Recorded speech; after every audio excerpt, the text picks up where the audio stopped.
Yo, yo, yo, yo, yo, it is what it ain't. Holla at your boy. It's your boy, Rude Dog. Check this out, man. Yeah, even though it's like motherfucking 12 o'clock in the motherfucking morning, I still decided to hit your ass up with that shit. Yo, this is P-Diddlers. P-Diddy. You know the diddler. Everybody know about the diddler. The P-Diddy, the diddler. Yo, JD Delay, man. Yo, he gave him that title and it's sticky. The Diddler. I can dig it. The Diddler. But his sugar daddies is being exposed, which means the motherfuckers that created the Diddler, that created Diddy, that showed Diddy the game, that put him on, these niggas is being exposed right now. So I'm about to give y'all a piece of the Diddler right now, yo. The Diddler. Hold up, though, man. Let me get up on them. Fucking move. Nigga, start this shit. Start this shit. But yo, before I start it off, I gotta let y'all know that this is an adult channel. Adult things will be happening. You will hear me say adult stuff. You will see adult things happen. You will see me smoking on here. You know, I will hit my bowl every now and again. But other than that, this is an adult channel. Adult things do happen. So I'm just letting you know. That's my disclaimer. But anyways, though, let's check out the Diddler. He's still a hired gun. He's just like a nigga handler. Like he just control like Universal. He run it for him. They say rich baby daddy. It's like Drake has a rich baby daddy named Lucian and Universal. Wow. He's like, like, man, my daddy got it. Child, somebody better check on Diddy because Kanye West just spilled some hot tea about his sugar daddies Lucian Grange and Clive Davies, and it looks like we're about to find out why Diddy ended up the way he did. In a recent Y'all heard that, right? Just saying.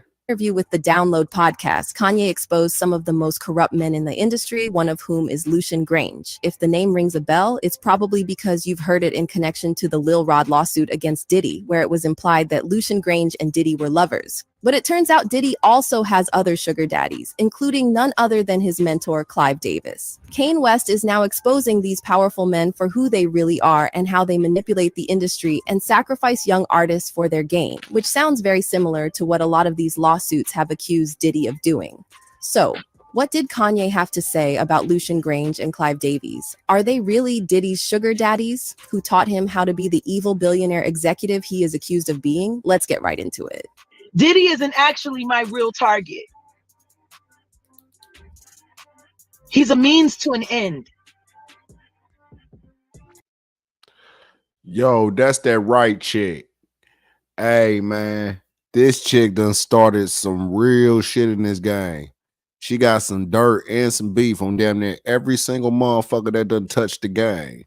So y'all really got to sit back and pay attention to this chick right here. She's on some real shit.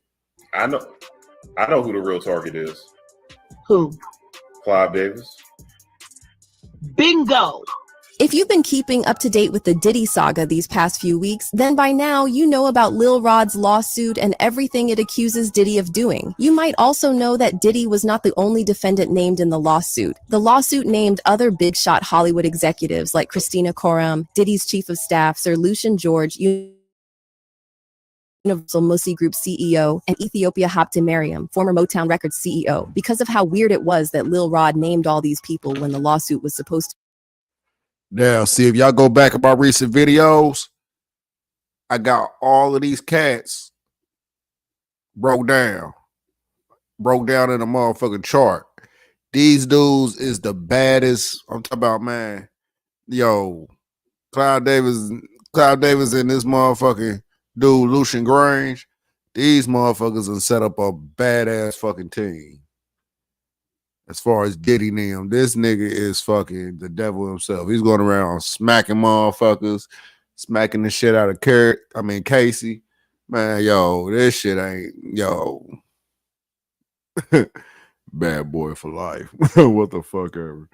To be about Diddy. Rumors started spreading around that Diddy was just being used by the feds as bait to catch much bigger fish. And by that, I mean the real movers and shakers in the industry, the people who hold weight and determine who gets what. Allegedly, Diddy had to befriend some of the powerful men in the industry to secure a spot at the table. In his recent interview on the Download podcast, Kanye West did not hold back as he spilled the tea on how these powerful men manipulated the industry for their own gain. Who is Lucian Grange? Like, who is he? Because people don't know who he is, and I feel like you have to be higher up to know exactly who he is, and you got to that level. He's still higher. He's still a hired gun. He's just like a nigga handler. Like he just control like Universal. He run it for him, but he ain't no overboss or nothing like so that. He not no billionaire nigga like Yeah, I mean, Yeah, but he got a billion. You know what I'm saying? His money is like infinite. It's a form of energy. It's a tool, and Wow. you know. Right. But the issue runs much deeper than just savvy business moves or cutthroat competition. According to Kanye, these men are involved in really shady dealings that stretch all the way across Africa, where they take advantage of several countries and infiltrate their banking systems. So all of his streams in the number ones is controlled by someone named Lucian. Well, Lucian work for people who control the banks in Africa, who keep, Oh my God. think about This is download. We had Black Wall Street, we had Harlem, we've been gentrified, and we ain't really been pulled together since, other than to maintain what they call the black vote. In particular, Kane talked. Wow. See, man, y'all sleeping on Kanye. This dude knows a lot more than what the hell y'all think he know. And now that he know what he know, he's letting loose. Y'all, I'm telling y'all, man. See me on my Kanye shit. Fuck you niggas, I know I'm dope. You know, I thought I decided to take my shot. But yo, Kanye, he on that real shit right now, man. And everybody say Kanye on that bullshit. But now, y'all see what Kanye being on that bullshit came out to be. Came out to be that fucking truth. Now everybody sitting back with their motherfucking thumb in their ass like, damn. Kanye wasn't lying. About Lucian Grange, breaking down his connection to the Hollywood underbelly, where money, crime, and corruption are the order of the day. According to Kanye, Lucian and men like him take some of y'all's favorite rappers and make them their sugar babies so they can have a firmer grip on the industry. I say rich baby daddy. It's like Drake has a rich baby daddy named Lucian and Universal. Wow. It's like, like, man, my daddy got it. You know what I'm saying? It's like, wow. At Vistaprint, we print everything to show off your brand. So you can print it like Simon's Restaurant and outfit your whole team.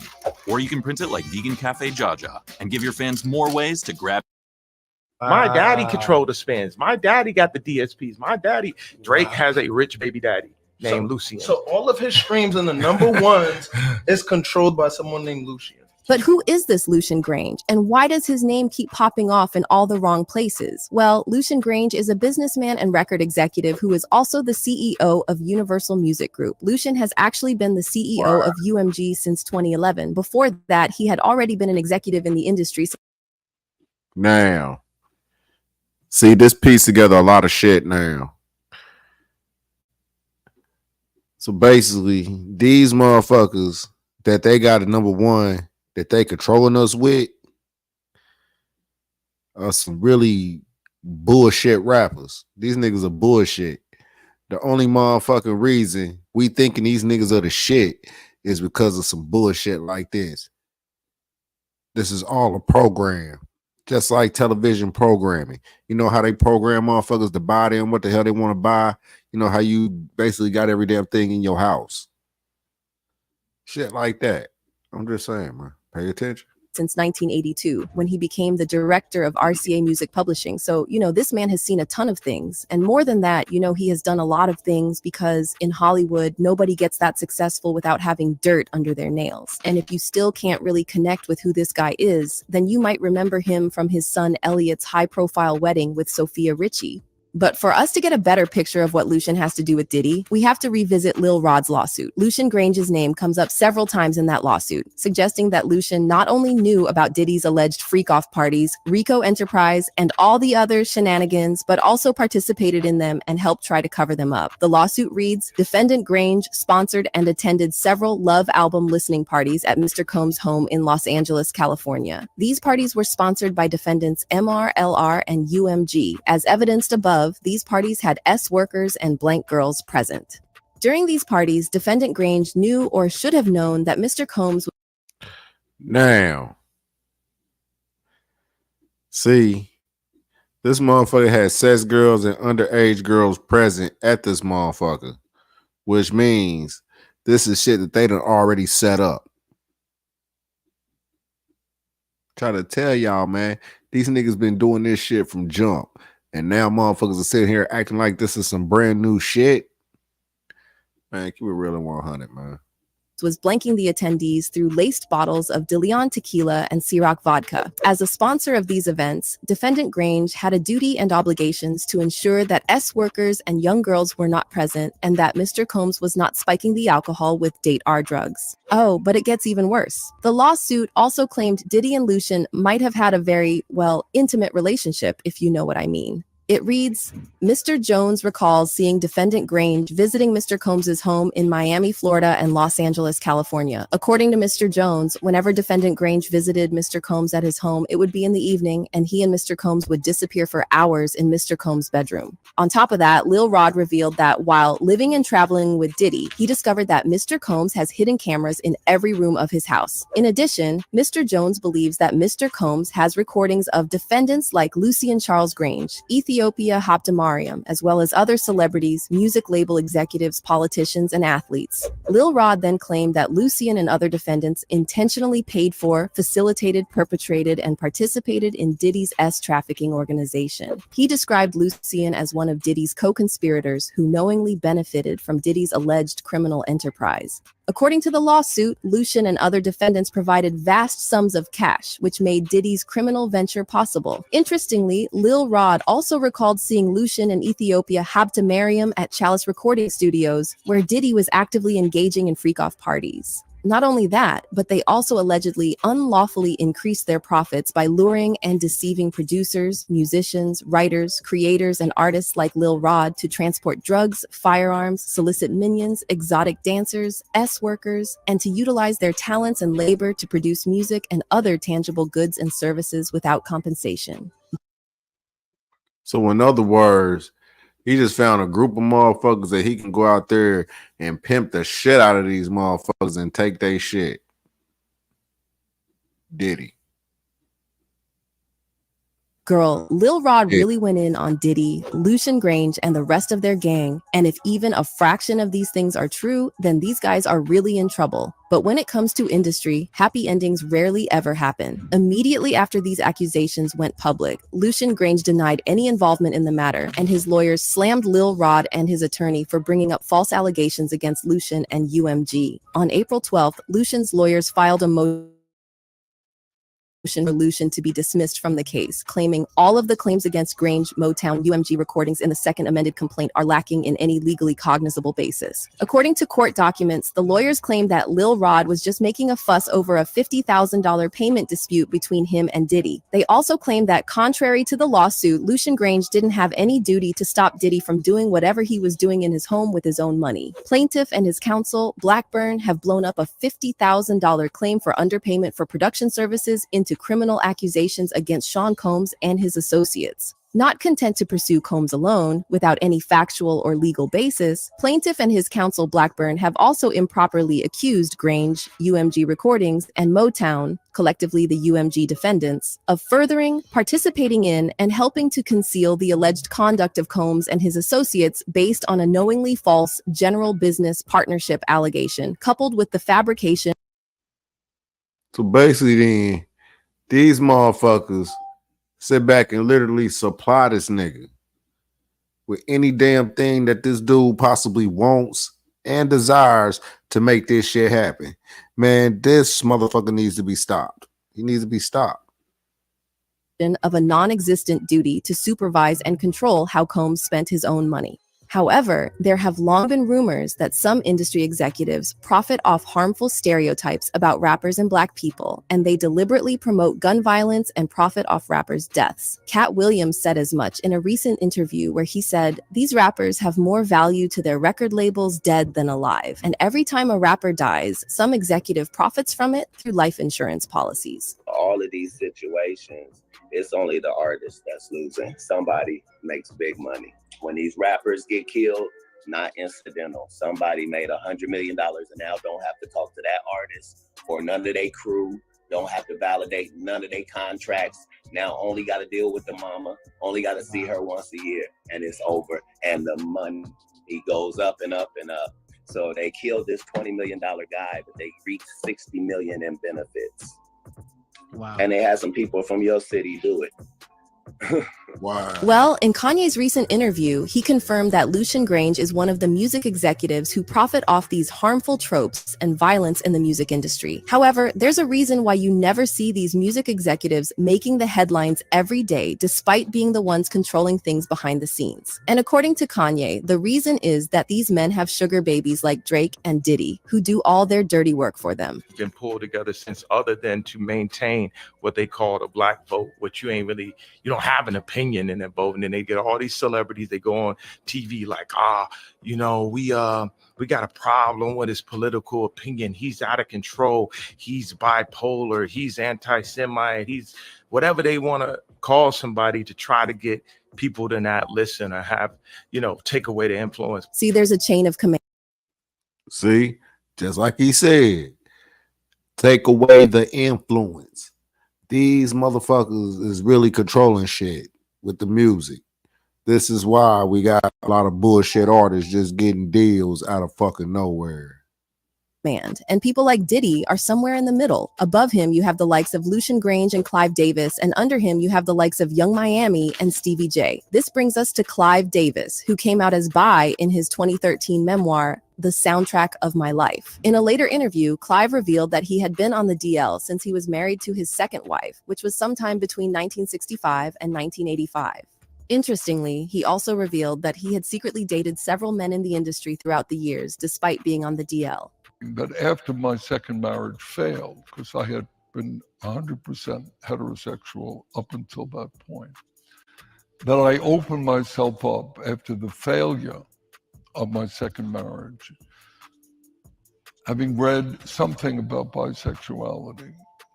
My story was different. I just found that I would open myself up to the possibility of a relationship based on the person and not on gender. And I did, after seeing a man or a woman for about a 4 or 5 year period of time, interregnum, entered into a relationship with a man. And word on the street. Okay. So basically, after he been sitting here poking Puffy for like 4 or 5 years, this nigga finally got money out of this motherfucker. And there you go. He kept poking him and poking him and poking him. Then eventually, Puffy got the money from being poked by this nigga. Diddy is one of the men who have been on Clive Davis's roster for years. See, Clive has been rumored to be Diddy's sugar daddy as far back as the late 1990s, when Diddy was still trying to get his career as a talent manager and label executive. Diddy met Clive Davis in the early 90s. Before ShipStation, it was crazy. It's great when you see, 100 orders come in, but then you realize I got 100 orders that I actually have to ship out. ShipStation streamlined that whole process. So when we print the shipping label, 1990s, when Diddy was still working under Andre Harrell at Uptown Records. Diddy and Andre started having issues about management shortly after Diddy started working at Uptown. And by 1993, Andre had fired Diddy. However, in just 2 weeks, Diddy had already launched his own record label, Bad Boy Entertainment, which struck many people as very odd but not surprising. I mean, Diddy already had a name as one of the important figures in the music industry. However, what was shocking to many people was that in just a short period, Bad Boy Entertainment was already competing with Uptown Records and other major record labels that had been existing for years. I mean, yeah, Diddy had some experience and connections in the industry, but that didn't explain the almost immediate success Bad Boy had. But it all started to make sense in 2019 when Diddy shared a tribute to Clive Davis, saying, "Clive Davis and Arista Records gave me a chance when I was starting Bad Boy Entertainment. He was one of the first industry executives to really believe in me. I'm forever grateful for him." Allegedly, Diddy and Clive's friendship had grown to the level of sugar baby and sugar daddy, and Clive Davis was giving Diddy all the props he needed for his brand new record label to be successful. This would explain why Diddy and Clive were even to maintain a relationship in the first place. I mean, Clive Davis was a much bigger fish than Diddy in the early to mid 90s. Clive had his hands in successful labels like Columbia, Arista, BMG, and Sony under his belt. Clive also paved the way for big acts like Janis Joplin, Bruce Springsteen, Whitney Houston, Notorious B.I.G., and Kelly Clarkson. So how did a small fish like Diddy in 1993 manage to get Clive Davis to even listen to him? Well, according to Jaguar Wright, Diddy had to do Clive some favors to get his help. In fact, rumor has it that Diddy actually took Andre Harrell's place as Clive's boy toy, which is what caused tension between them in the first place. Most likely because he was victimized by his mentor. Wow. So basically, the dude that was already Puffy's right-hand man got taken out by Puffy. So, I mean, who was already Clive Davis's right-hand man got taken out by Puffy. So Puffy could be the dude there sucking Clive's dick. Wow. Who loved to control people. And his mentor was Andre Harrell. Tell us how who was mentored by Clive Davis. Oh God. And don't tell me that Andre Harrell got touched by Clive Davis too. I'm telling you, I don't know what happened between Andre and Clive. What I do know is that Andre got passed over. Like, how do you go from being the president of Uptown and losing your entire company to your intern? Like, Puff started out as an intern. So, when Andre eventually fired Diddy, Clive had to make sure he set Diddy up to be bigger and more successful than Andre ever was. Jaguar has even once hinted that it was super weird how everyone who worked with Diddy at Uptown either died mysteriously or almost died. I was thinking to myself the other day, Uptown Records started with 5 people. Andre Harrell, I'll Be Sure, Heavy D, and Puffy. And Kim was the longest working employee because she was there from the very beginning. She was Andre's personal assistant. Kim is dead. Heavy D is dead. Andre Harrell is dead. The only 2 left are Puffy and Al almost died. Isn't that interesting? That is interesting. Coincidence? You be the judge. However, many people believe Clive might have helped Diddy cover up some of his crimes and that. Now, take a good look at that picture. That got you thinking, don't it? If all of them cats got knocked off, know what I mean? I ain't saying it because, like those people real personal about Whitney. But hey, real talk. He has been protecting him ever since. And when you think about it, Diddy has pulled out of some really tight situations that, for sure the only way you're getting out of is by pulling some major strings. Take Diddy's 1991 City College incident, for example. In 1991, Diddy co-promoted a celebrity basketball game and concert at City College of New York's gym, which only had a capacity of 2,730 people. However, over 5,000 people showed up for the event and security couldn't handle the crowd. This resulted in a stampede that killed 9 people and left 29 others injured. Among the victims who lost their lives was a child and the pregnant girlfriend of Father MC, an Uptown Records signee. As Rolling Stone reported, the then New York City mayor, David Dinkins' administration, published a 67-page report called A Failure of Responsibility that cited Diddy for hiring inadequate, inexperienced security. Diddy eventually had to settle a slew of lawsuits from family members of the stampede victims, the last of which was settled in 2000. However, many people believe Diddy got off light and he should have been held more accountable for the incident. Instead, Diddy denied responsibility for the incident, and allegedly Clive Davis pulled some strings strings to get Diddy off the hook.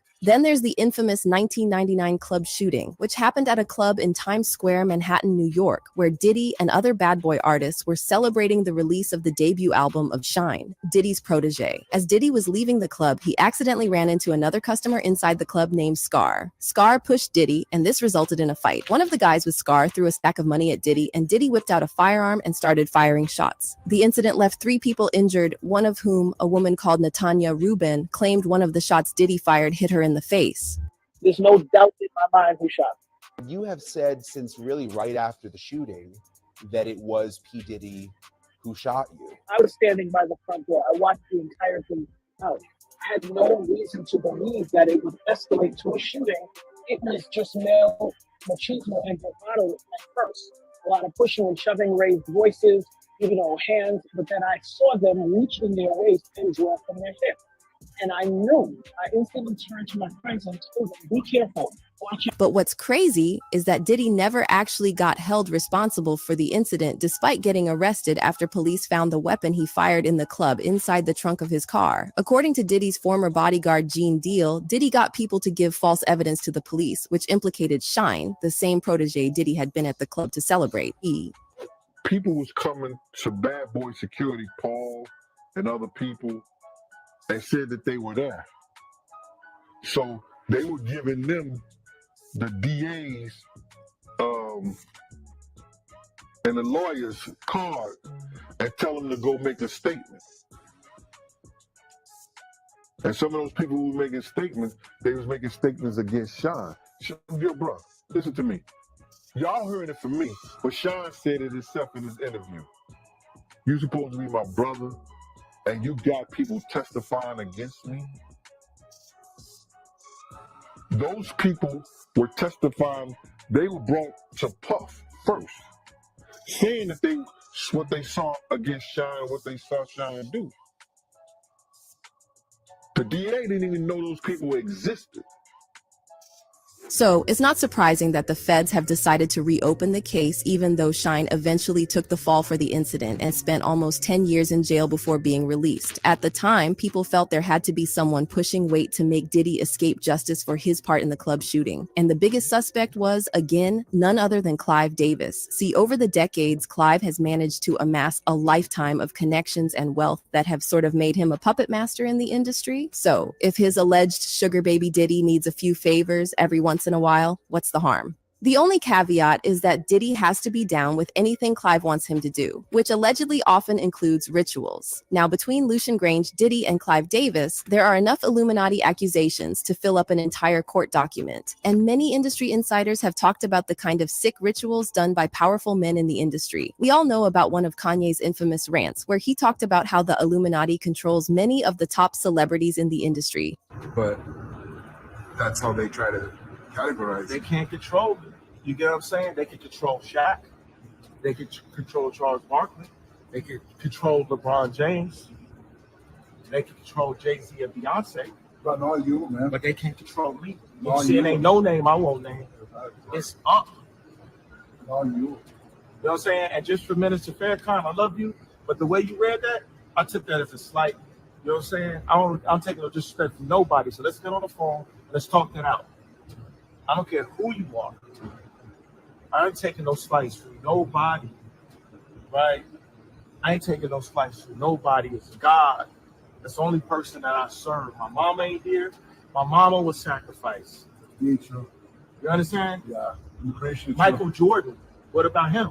His daddy, right? Bill Cosby, his son, right? Dr. Dre, his son. You're out in Hollywood, a lot of people come up missing. Feels like it might be a lot of that in order to control, traumatize. They want to monetize and traumatize. Gene Deal has also talked about many of Diddy's secret parties, where they perform rituals and engage in all sorts of depraved acts. Now, people have been wondering why, with all these powerful friends and alleged sugar daddies, Diddy is still in the middle of this federal investigation. Well, word on the street is Diddy is just the fall guy for some of the more powerful in the industry, and the only way he's getting out of this with minimum punishment is if he's willing to drop names of bigger fish through a plea deal. However, there have also been rumors that the powers that be might have already put a hit on Diddy because of all the tapes Homeland Security retrieved from his home. We don't know what exactly is on those tapes, but given everything we've heard about Diddy, then you already know what to expect. Girl, there are so many conspiracy theories that we can't even begin to unpack about Diddy and his sugar daddies. But fans have left thousands of comments on how Diddy is just a pawn in this game, being used by his sugar daddies to cover up.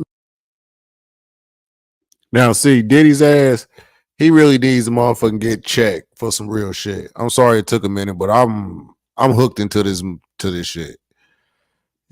That nigga needs some help. Much bigger issues. One person said they using Diddy because he pissed off someone very big. Diddy is bad, but he cannot act alone with everything. Ish is very big. Then this person said they are all guilty, old, and perverted. I just don't know how no one said anything about it then. Wake up, people. But do y'all think Kanye is speaking facts, or is this just a big conspiracy? Comment down below and we'll see you in the next video.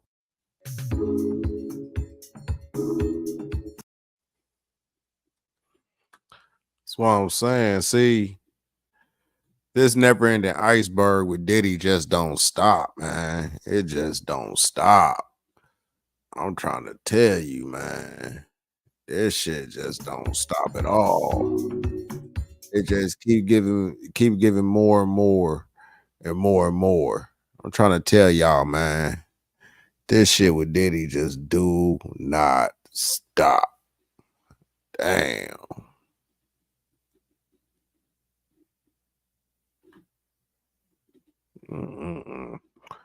Anyways, I'm about this piece, man. I'll holler at y'all. Rude dog. Yes, sir. I'm about this piece. Man, fucking Diddy.